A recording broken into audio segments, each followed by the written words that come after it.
All right. Hello, everyone. It is 12 o'clock, so we're going to go ahead and get started. My name is Leah Raffa. I work for the DPS Substance Use Prevention Program. Thank you all so much for joining us. As a reminder, we do host these webinars every third Wednesday at noon. We bring in an expert from the community to talk about subjects that we think are important to the DPS community as a whole. So I'm really excited about today's presenter. I have had the opportunity to sit on a couple coalitions with her and see her speak. And every time I'm just so impressed by her vast knowledge of marijuana and what is happening in the marijuana industry here in Colorado. So I would like to introduce you all to the co-founder and executive director of Smart Colorado, Henny Lastly. Henny, thank you for being here. Oh, you're muted. There you go. I always consider that good luck when I start out a presentation and I'm muted. That says a lot. So good afternoon, everyone. Thank you so much, Leah, and thank you so much for the opportunity to have a chat. I wish we were able to be together in the same room, but we'll do the next best thing. And I'm going to go ahead and share my screen and jump right in.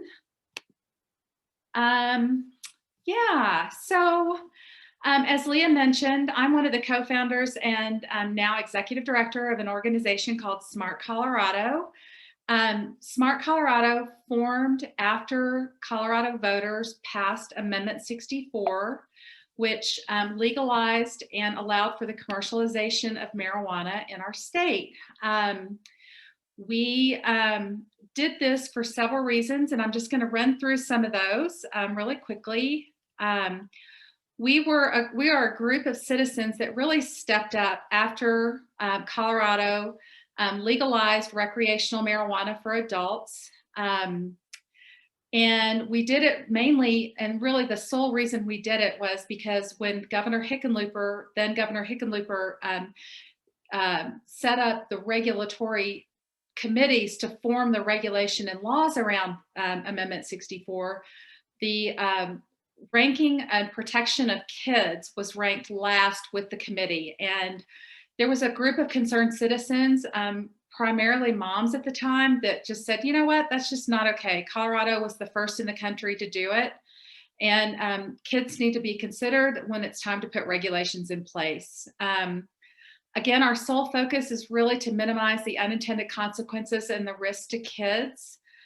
We have now about 10,000 supporters across the state, and we're actually now have supporters in 27 other states across the country that are also seeing marijuana legalization in their particular communities and are interested in what we've done in Colorado. We have many supporters that voted both for and against marijuana legalization. So because our mission is really not about that, it's more about making sure kids are protected. And interestingly enough, many that were really opposed to marijuana legalization really would not engage after the law passed in looking at ways to reduce the harms to kids. We've actually been endorsed, our efforts have been endorsed by 4 of Colorado's ex-governors. And really the success behind our organization is that we have engagements with groups like you and parents like you and those from many other sectors that look out for kids in our state. I think it's really important when we first start talking about this topic that we're really here and just set that record straight.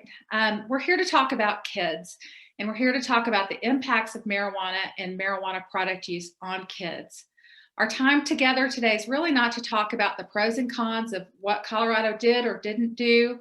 And we're really not here to talk about adult use. Marijuana is now legal for adults 21 and older in our state. And so that we often say, you know, that's really water under the bridge, regardless of how you feel about it, it's here. And so what we really want to do is focus on the fact that we all know, and the science is very sound, that marijuana and kids really don't mix. Oftentimes a group like ours, because Colorado was the first to actually implement commercialized marijuana, is, you know, that we're considered prohibitionists, that we just don't want marijuana to be here. that we're anti-marijuana, we're anti-this, we're anti-that. In reality, we're unique in the fact that it's not that we're so much worried about the marijuana plant or it's more about making sure that if we implement a regulation, that kids have been considered in that. And as an example, many of you might have heard now that there is a marijuana-derived product to treat seizures that's actually FDA approved. And that was a product and a bill that we actually supported at the state legislature, even though it was derived from the marijuana plant. I know we're going to have time for questions when I'm finished at about 12:30. So I'm just going to muscle through unless Leah has a reason to stop me. So please just, if you want to wait, and we'll talk questions here in just a few minutes. So our organization really looks at 4 main priorities for safeguards. We're interested in looking out to make sure that we protect kids from high potent products and ones that are what we call kid friendly. We worry about mass commercialization of marijuana, meaning multiple dispensaries from a density standpoint. We want to make sure that adults really understand what marijuana today really looks like, because if adults don't really understand it, then it's really difficult to protect our kids. And then also just remembering that the strict minimum age for marijuana use that's legal in our state is 21. I should back up for just a second. This billboard was a billboard that we put up right after legalization around Halloween, because it actually gained worldwide attention because so many people were so surprised to find out that THC could actually be utilized in very kid-friendly and candy products. Okay, so let's talk a little bit about potency and why this matters. Many of you might remember if you're not a current marijuana user today, might remember what it was back when you were a kid, per se. And it was really a much different substances. I liken it to the fact that when I was a little girl, the car windows, you had to crank them up, and that was the only way to get a car window up and down. I look at marijuana today the same way. You can see that the potency back in the 1980s to 1990s was about 3.9%. And today in our state, in any dispensary you could walk into, the average potency of what we would call marijuana flower or weed or leaf is actually now at averaging about 20%. Oftentimes it's seen even higher at like 35%. And then marijuana concentrate, which is actually known by many different forms, but often in terms of oils that goes into other products, actually is now concentrated down to an average of nearly 70%. And the challenge with this is that the studies and all the health impacts really are done based on the product that was sold in the 1980s and 90s, and that was really low THC potency. We're going to talk about this a little bit more in detail as we go through the presentation. And our point to everyone as adults, again, regardless if you use marijuana or you know someone that you love that does, is why does this really matter? And why it matters is this is just a picture from our 420 event from 2018 at Civic Center Park. And I don't know about you, but I get the feeling that this little boy would rather be doing something else, maybe playing at the playground or whatever. And that's instead of sitting in the middle of a smoke-plumed festival at Civic Center on the shoulders of someone who's you know, really this child doesn't belong here. And we're working really hard with the city to make sure that future 420s, we actually encourage adults to leave their kids at home. So one of the things that we really, again, have focused on is the fact that kids really only do get one chance to grow up. And that's the name of our new initiative at Smart Colorado. So what's going on in Denver these days? Right now, things are happening. And so it's really, I'm really glad that you took time to dial in today and listen in. Denver City Council is currently considering opting into what's called marijuana hospitality and marijuana delivery. And there is a huge pushback from the marijuana industry and other interested parties to push back on the distance that these types of licenses can be actually surrounding where our kids are every day. And that's at school and at daycare and at rec centers and outdoor pools. And we believe strongly that kids deserve to at least have 1,000 feet from a license type like this. And also there's a push to loosen the advertising restrictions in our city. And we know from other substances like alcohol and tobacco that looser advertising and additional licensing and availability does lead to that reduction in the perception of harm. So you as a Denver citizen, what can you do? And I just would like to point out, if you don't know who your Denver City Council person is, take a minute and do a quick Google search. It's usually able to figure it out by address. And then just know what's happening in your own city. These are huge marijuana policy shifts for the city, and ones that we're deeply concerned will impact our kids. You can also follow the news of what's happening through our organization. It's free, there's no obligation. We just want you to be informed. And you can sign up for those alerts at onechancetogrow.org. So marijuana. For the first time in 2019, marijuana received notice at the federal level because, as many of you know, marijuana is illegal at the federal level.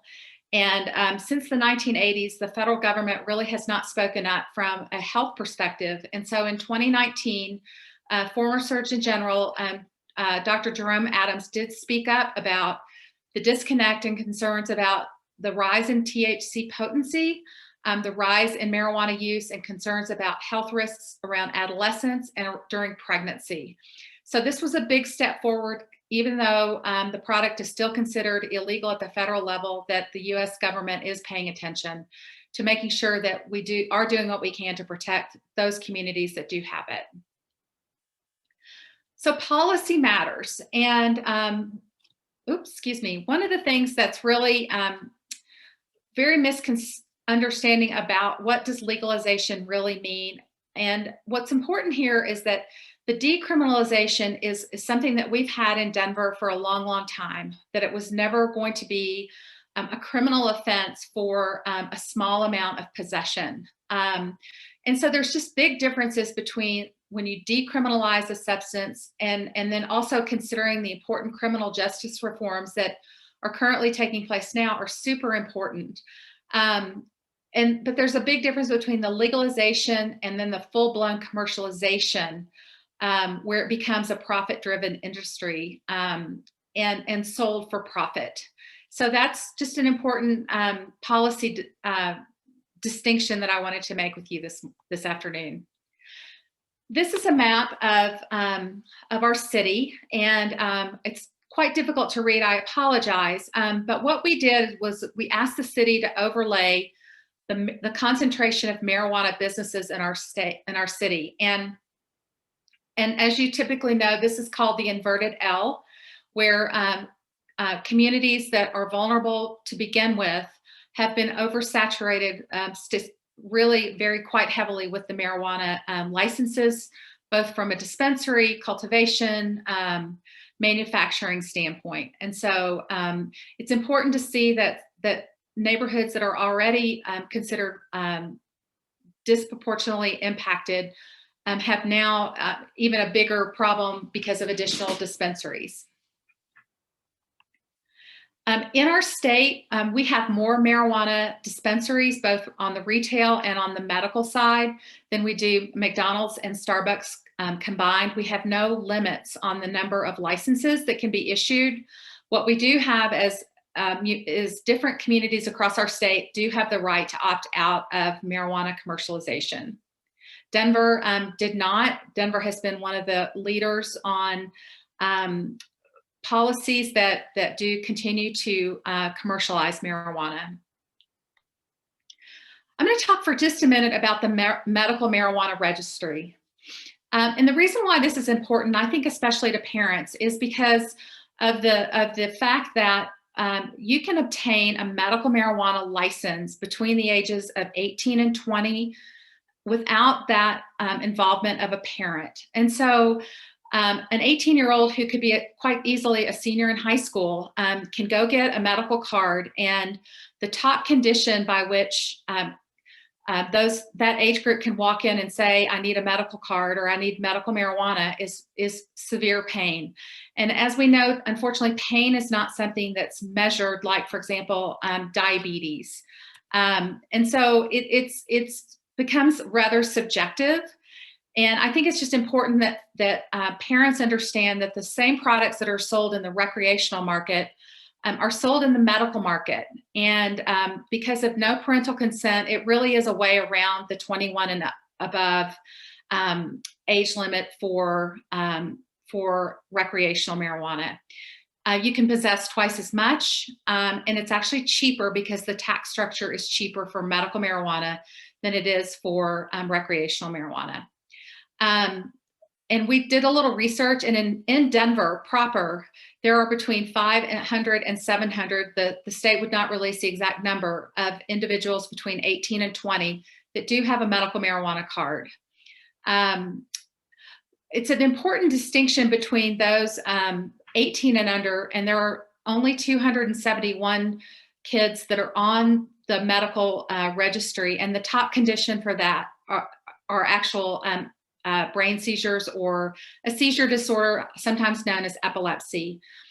From a personal standpoint, I have 3 children. One of my children actually does have a seizure disorder, and we were very lucky that it was managed by a pharmaceutical medication that did not have bad side effects. However, there are many children whose seizures cannot be controlled by pharmaceuticals, and many parents have found success with the non-high inducing part of marijuana called CBD. And we believe that a lot of those children actually use the only CBD and not the part of marijuana that does induce the high. So let's talk a little bit about our statistics here in Denver. 1 in 4 kids in Denver reported using marijuana in the last 30 days, according to the Healthy Kids Colorado survey. And this is not a statistically significant change from pre-legalization, but interesting to just know that 1 in 4 kids did report using marijuana in the last 30 days. What has changed drastically is our kids now have shifted to high potent marijuana. Dabbing is up nearly double from 2015. We're going to talk about how these methods of intakes are actually done. Vaping has more than doubled. Edibles continue to rise as well. And then interestingly enough, smoking, what many people would say is how most consume marijuana, has actually dropped significantly since 2015. So concerning that we're seeing a shift of kids using high potent, and yet that number of the overall youth use has not really changed. But what has changed is the shift to these higher potent products. What compounds this problem in our mind is the fact that, unfortunately, COVID-19, as all of us know, the state budget was upside down to the tune of about $3 billion, and 79% of the state budget prevention dollars were absolutely evaporated one night in the Joint Budget Committee down at the state legislature. This is just a visual to show the change in the trends. You can see the dabbing trend is up, the vaping trend is up, the edibles is up some, but then the drop in smoking is actually declined. Kids and driving. One of the big concerns that we have is an increased amount of kids are reporting that they drive high after using marijuana, and that number is twice as much as alcohol.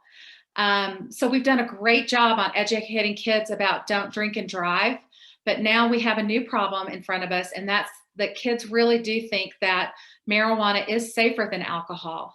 And I think as a parent, it's really important for kids to understand that marijuana is an impairing substance, just like using a cell phone can cause a distracted driver, and alcohol can cause distraction. But again, drinking a cup of coffee in the car and driving can cause a distraction. That marijuana is not safer to drive with. And it's being evidenced that we need to do a better job in talking to kids about driving and using marijuana. So again, our youth perception of risk is declining. We attribute a lot of that anecdotally to the fact that we have so many stores in town that have titles that make marijuana seem rather benign, you know, dens of healing, the green solution, things that make marijuana look organic, benign, healthy. It's sold as medicine and recreation. And that's a very challenging message for parents and for educators to overcome.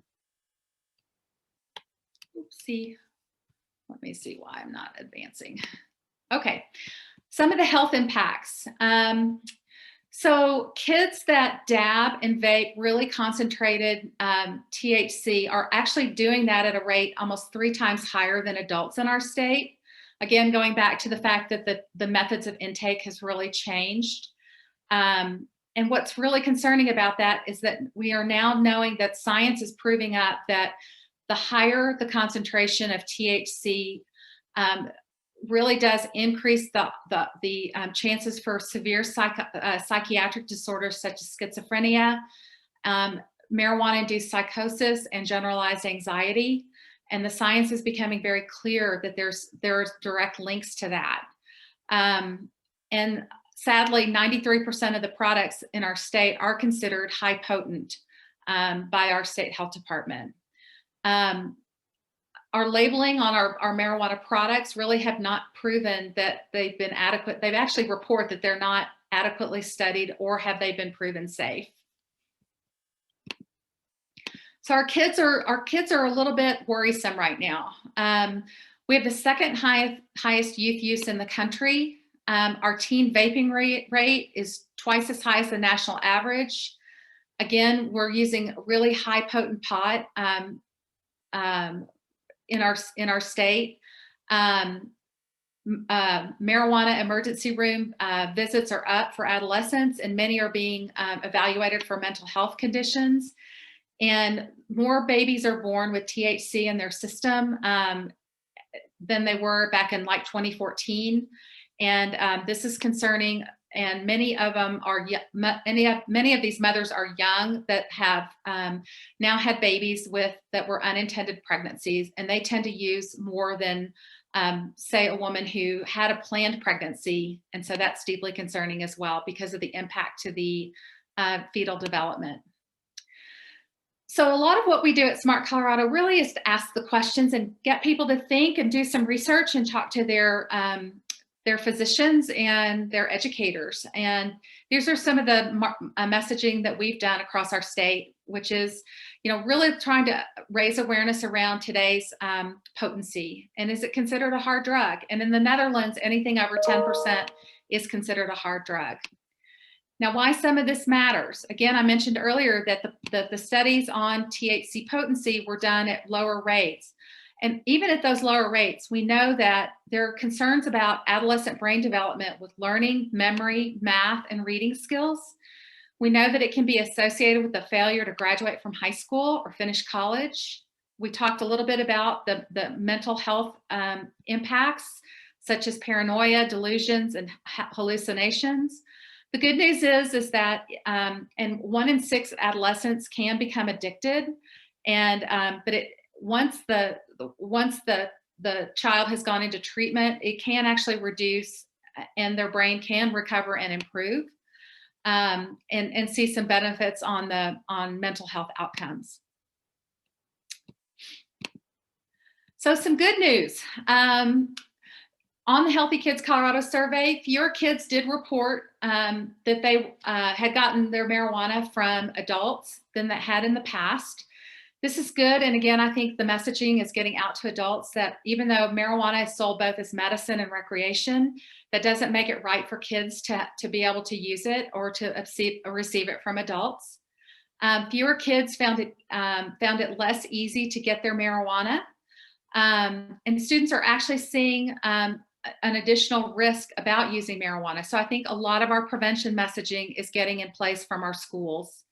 And then the other thing that I think is a really important protective factor for our kids is that as their parent, if they know how you feel about them using marijuana, they actually really do listen to you, even though they might roll their eyes. It's good that they know how you feel about them using. In the last couple of years, we've seen a huge increase, of course, in the advent of CBD products, which are now federally legal under the Farm Bill and are actually produced from the hemp plant. Marijuana is a derivative of the cannabis plant, and the technology behind it is I'm not really going to go into that today, but know that CBD is much different than high THC. We focus on the high THC products at SMART because that's where we know of the concerns of the adolescent brain development. This symbol here in the middle, can you spot the THC in today's pot? We were part of a coalition that brought together the need to actually put a warning symbol on edibles so that kids and adults had a way to teach around whether or not a food product had marijuana in it or THC in it. I always like to compare this to the first thing I always taught my kids was what was a stop sign. And this gives your child something to learn as well. If they're at a party and they see this, that's what that means. So dabbing, I talked a little bit about that. Dabbing has almost doubled in Denver. And I'm just going to show a really quick video because many people, usually when I'm in an audience with people in the same room, the first question that I get is, what is dabbing? And so I want to show you what dabbing actually looks like. This is dabbing, a more potent and increasingly popular way of using high THC pot. Just a hit is 10 times stronger than a joint or higher.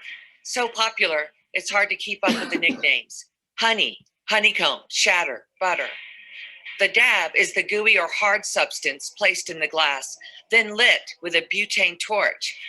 If you want to know more about this, just ask your kids.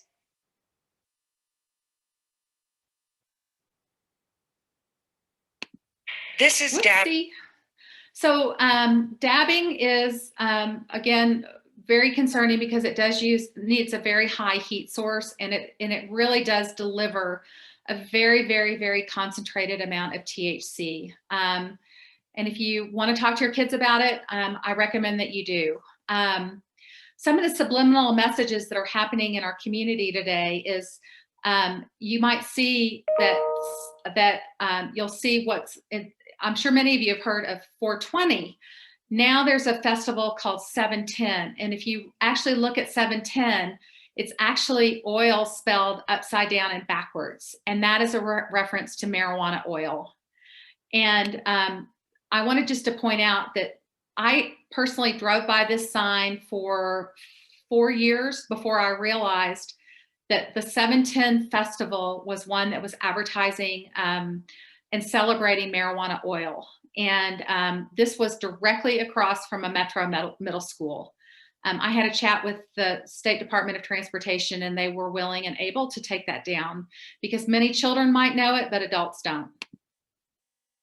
So the way that THC can actually be consumed in our body today is very different. And I'm going to speed this up because I'm running behind. THC now comes in a commercial grade in our recreational dispensary in the form of eye drops, nasal sprays. You can smoke THC, you can vape it, you can dab it, you can eat it. Excuse me, my cell phone is ringing. You can drink it, comes in sodas and soft drinks. There are inhalers, there are topical body products. There are lubricants and also suppositories. And I'm going to run through really quickly some photos of what these products look like because I think it's important for you to see that this is quite a bit different than what I would call grass. So here are pictures that we went in and actually bought from marijuana dispensaries in Colorado. And we use these and for educational purposes so that parents and healthcare providers can actually have a reference point. And we have a website called thcphotos.org. So here's some examples. THC now comes in the form of teas and honeys. We have pills, We have mints, and we have actual candies that taste like candy apple taffy. We have suckers. We have look-alike inhalers for sale on the recreational market. And even though this says CBD, what's actually in this is 7-to-1 THC to CBD. We have invisible powders that you can actually just sprinkle on whatever or put in a water bottle and no one would ever know. This is the first time we had seen sort of a crossover between alcohol and THC, where THC is put into a drink rimmer for a margarita, and we've also seen them for a salt rim for a Bloody Mary. Breath mist, this has a 98% THC potency. Here are the personal lubricants. I'll just leave it at that. And then suppositories, which can be administered both rectally and vaginally. Can't get away without talking about the vaping crisis, although COVID has minimized the conversation around vaping. My colleague, Julie Dryfault, her college friend from Ohio, this is a photo of her son's lungs. And this was the actual first lung transplant done at the University of Michigan Hospital. That really did tie in the vaping crisis. And now kids are of course, vaping THC when they think they're just vaping either flavored water or some type of mist. There is a connection between e-cigs and Juuls and marijuana use. We know that they're 5 times as likely if they're vaping a substance. They become addicted to the nicotine, which gives the clear pathway to the brain receptors, and are 5 times more likely to use a marijuana product. Unfortunately, many kids think it's just flavored water with no concept that there's nicotine in these vape pens. When legalization first started, marijuana was really considered one of the top concerns about educators from our schools were very concerned about it.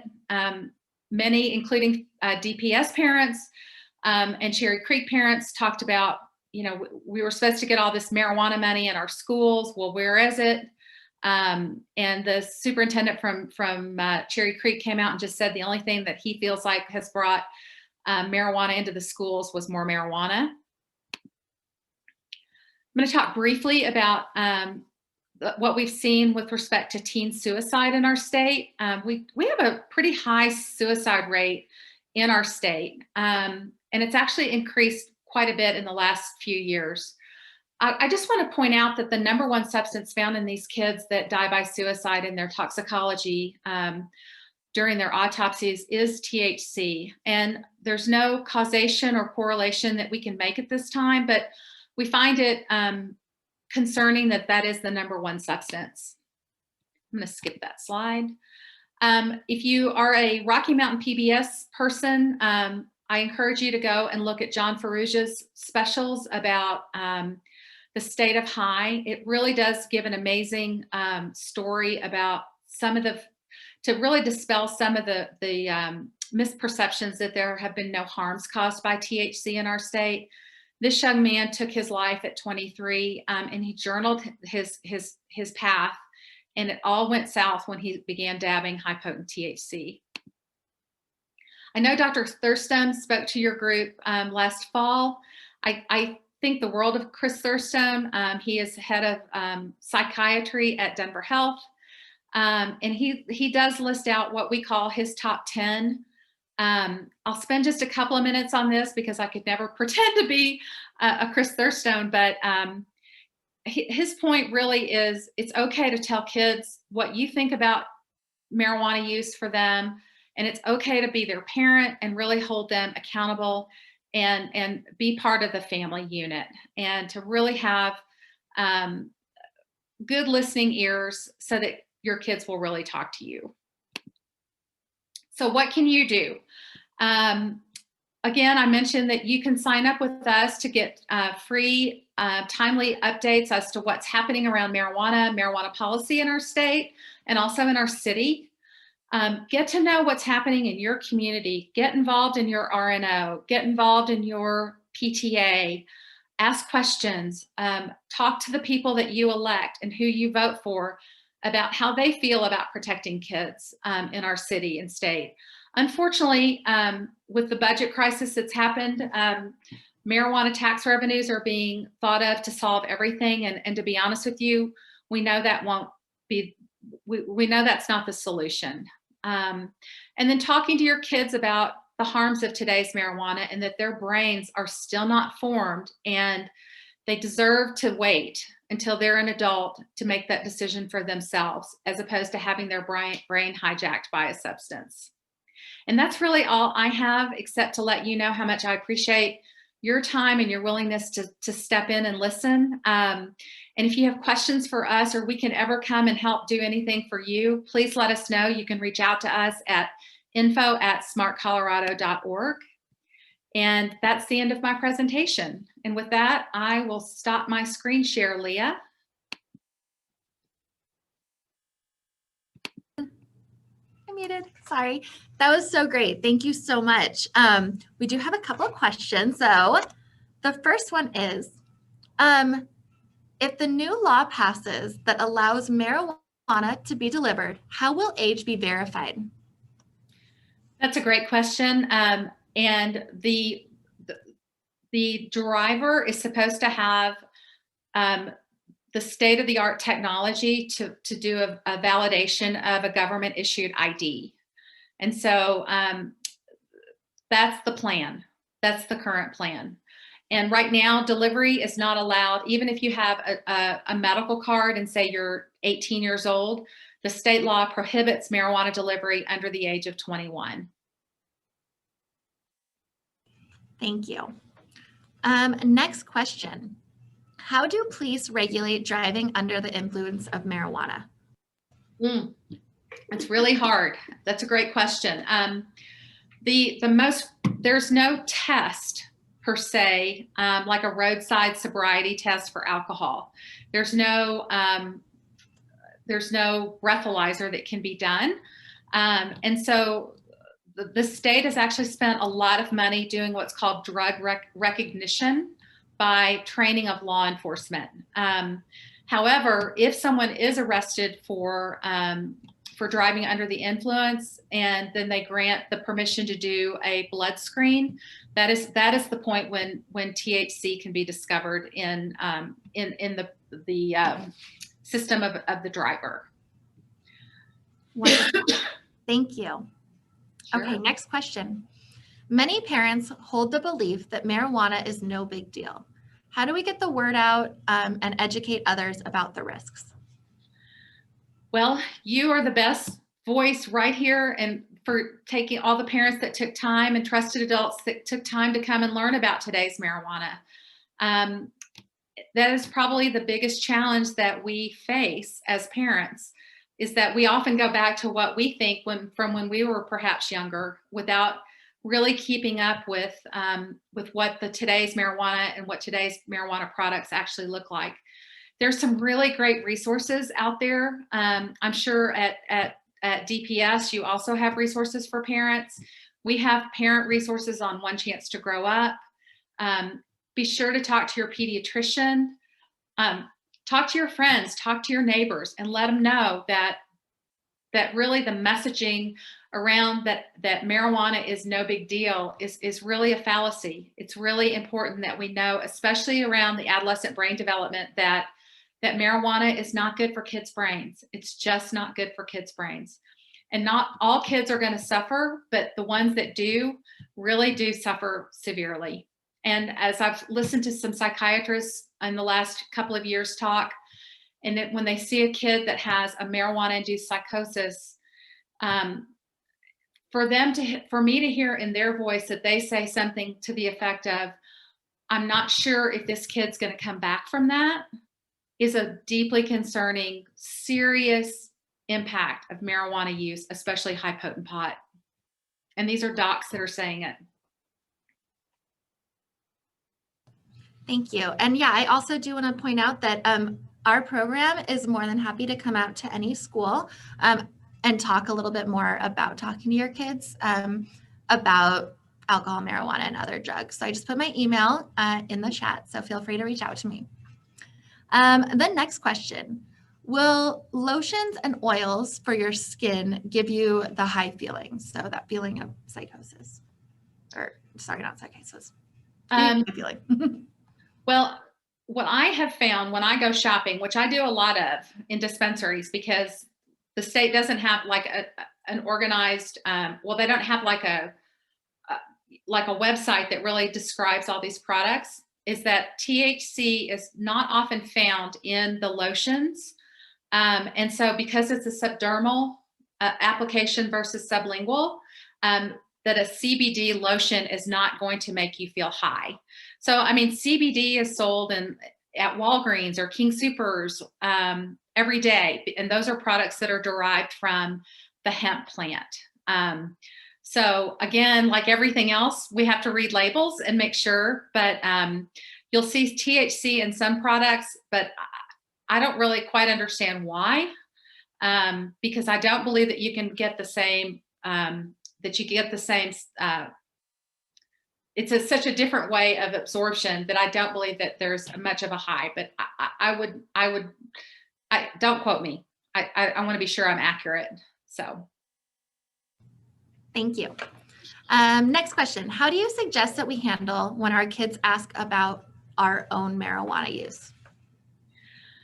Yeah, that's a great question. And I think that really has to be up to every own individual, and because you know your kids, you know your family situation and your dynamic better. I'll be honest, it wasn't until I actually told my child that I had used marijuana when I was in high school that he opened up with me. And I think what was good for me to do that was it allowed us to talk about what are the differences between today's marijuana versus marijuana from yesteryear. And we know more now. We know more, and why it's more impactful today on the developing brain than we did back then. And so it's no judgment, except to say it might give your child the opportunity to come and say, I'm here to talk to you about this, or you caught them or whatever. And to just say, I'm not saying do as I say, not as I do, but we know more now. We know that if you wear a seatbelt, you're going to be safer in a car, things of that nature. So it might allow you to open up the conversation. That being said, some parents feel like there's no benefit in sharing any of that, and that's completely up to you. Thank you. Next question. Do consequences for students who consume marijuana vary by county, or is there a statewide legislation for underage consumers?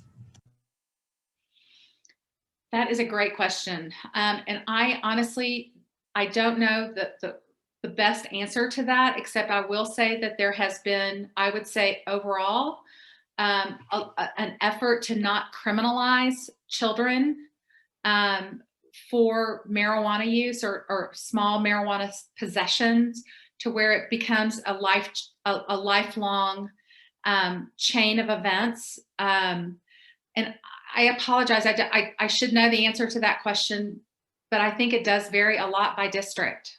Leah, you might actually know better than me. Yeah, and I can speak to DPS specifically. Not only does it vary by district, and DPS varies from school to school. Every principal kind of and school has kind of their ability to make their own rules and regulations surrounding substance use. That being said, our program, as well as the disciplinary district-wide team as well, really promotes alternatives to suspension, especially for first-time users, just because we do know that suspending kids doesn't work. And so we really stress more of an education as opposed to the traditional discipline. But yeah, like I said, it's school to school. Yeah. And I think that's really important, because to be honest with you, I think when we did legalize and commercialized marijuana as a substance, it does send the message to our youth that this must mean it's okay, that it's safe, that it's regulated, that it's not going to hurt me. And that's a message that I think we as adults have to really reckon with. So I am pleased to see that DPS has evidence-based knowledge about what works and what doesn't, and let's all collectively do what's best for our kids. That being said, I do think it's important to really watch out for those warning signs. And you've done a great thing today by just showing up and learning about what today's marijuana really looks like, and that it's okay to say, you know, this just isn't good for your brain right now. And you can have that with other substances as well. We focus primarily on marijuana, but you know, kids will listen to you, and that's a protective factor if they know that you care about them. Absolutely. Thank you. So how do you suggest to address the racial disparity when it comes to addressing marijuana? The racial disparity because of the higher number of, is it possible that that person could give me a little bit more clarification just on the arrest rates? Absolutely. And Courtney, that is you. If you don't mind, I'm going to go ahead and allow you to talk. If you don't mind kind of clarifying your question.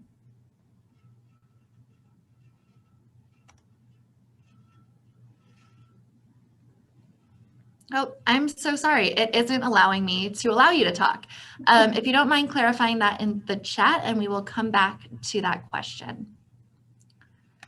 So the next question, is it correct that if students get ticketed for marijuana, they can lose financial aid because it is still not legal on a federal level? My understanding is the answer to that question is yes. But I think it's, again, that's probably something that needs to be validated, is that financial aid can be impacted by that. I'm not sure if just a ticket would do it, or if it's a more serious offense. So again, I think that's an important question, but one that probably I need to refresh my memory on. Thank you. At what age is it safe for a person to begin using cannabis? So there's two important distinctions about that. My understanding is that for the most part, our human brains are fully developed between 25 and 30 years old. And so that's different than the number of what's considered a legal age in our state. So there's two important distinctions. Legally, you're allowed to purchase and consume marijuana at 21 in Colorado. However, that brain is not fully developed until 25 to 30. The moral of that story is the longer an individual waits, the safer and less likelihood there is to have negative health consequences. Thank you. Are you all doing any work on the environmental impact of the industry on our community? We actually are not. We are about at capacity, just trying to keep up with the advancements of just additional commercialization. I would highly recommend, if that's something that's of a concern to you, that I do know that there are ways that you can report things to the city of Denver from a zoning or a code violation with respect to pollution or odor or things like that, that you contact there's a division within the city of Denver that deals with the environmental impacts. And that's something that's really great to talk to your city council person about. Thank you. How is it that students believe they are vaping water? Are these products clearly marked that they contain THC and nicotine? No, they are not completely marked. Many do not disclose, many vaping products, vaping waters do not disclose that there is nicotine contained in the substance itself. Walk into any head shop and talk to the person behind the counter and or vape store, and they can talk to you about that and ask the question. And again, another example of where I'm sad to say I think our kids have been unfairly blamed for something that's not completely their fault. They seriously think they're vaping water and it looks cool as opposed to nicotine. So I'm a kid defender. I think our kids get used and I don't like it. Thank you. Okay, and so we have some clarification about the racial disparities in marijuana, and specifically, is there something being done to address the arrest rate disparity between, people of color? Yeah, my understanding is there is a huge movement within, for example, Denver police to that, and looking again at a lot of alternatives as opposed to the arrest rates. Smart Colorado focuses on children as a whole population, not based on the impacts around ethnicity, because again, a child's brain is a child's brain, and we want kids, regardless of where they live or where they are, to have the best chance. And that's why when we look at things like limiting commercialization, when we were back on that chart that showed the inverted L in our city where communities of color are disproportionately impacted, marijuana has done the same thing. They've come into neighborhoods that already suffer from high concentrations of other health disparities, including alcohol, a higher density of alcohol locations, for example. I'll never forget one of the Denver City Council members back in about 5 years ago saying, "All I want in my neighborhood is a grocery store, but yet I have plenty of liquor stores and pot shops, and my constituents have to take a bus to go get groceries." So those are ongoing challenges that we face and are going to take a long time to correct. Thank you. And this is, I apologize for putting you on the spot potentially for this. I read something maybe in the news this morning, or maybe Michelle, my supervisor, mentioned it, that there is potentially an ask of City Council to allow more licenses for dispensaries of people who have been more affected by those racial inequalities. Is that correct, or am I? Yeah, that's exactly right. Denver City Council is looking to allow for social equity applicants to enter into the business of marijuana. And again, the disparity between oftentimes in the communities of color, the resources are not available to start to enter into the marketplace. And to get into the marijuana industry, from what I understand, is quite expensive. And so the communities of color have come together and said, "Hey, we want a shot at a profit-driven industry as well." And yes, so there's some provisions made with the city of Denver to allow for social equity applicants to get a leg up and to really come into the marketplace. I always want to remind those individuals, as well as all of the marijuana industry, that we have to really all be thoughtful about the social and the health inequities that additional licensing can give, regardless of who the business owner is. A 10-year-old walking by a dispensary honestly doesn't care what socioeconomic or skin color the owner of that business has. All we know is that kid sees yet another dispensary. Thank you. We have a comment here that someone's niece was smoking cigarettes and unbeknownst to her parents, and she suffered an episode and now has schizophrenia. So that's a tragedy, and we're sorry that happened to your family. How can we be added to your email list? So thank you for asking. You can go to www.onechancetogrowup, and that's all one word, .org. And there's a place where you can just sign up, and just basically you enter your name and your address and your email, and there you go. And then you'll be signed up. Or you can email me directly at info@smartcolorado.org, and we'll get you added.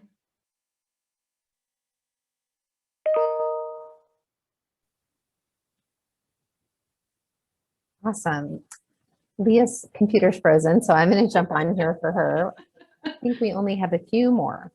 Does Smart Colorado see marijuana as more harmful to youth than alcohol or tobacco? We see it as,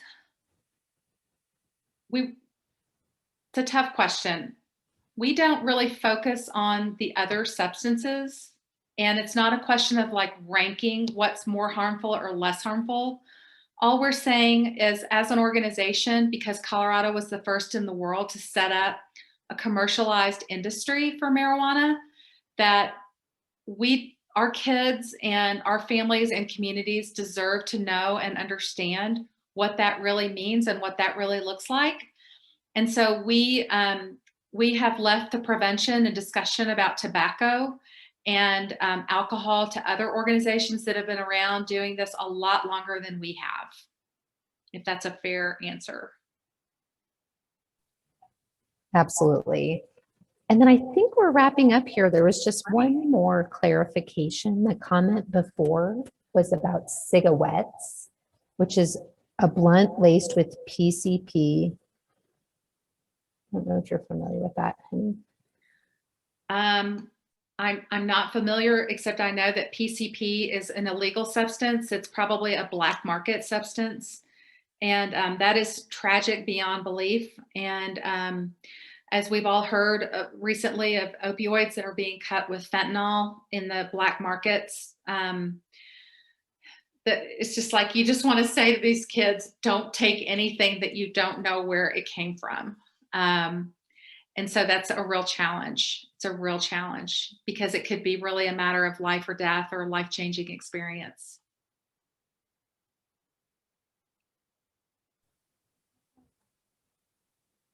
Awesome. Well, I think we have come, let me just check your questions here. I think we've come to the end of our time. So thank you so much to Henny for sharing this awesome information with our parents. Really appreciate you being here. And for everyone else, this will be uploaded onto our website, which is dpsprevention.org. And we'll share out Henny's slides as well. Thank you so much for your time and attention. And if anybody would like to reach out to me, just feel free to shoot me back an email. Thank you so much. Appreciate your time and caring about our kids. Bye now.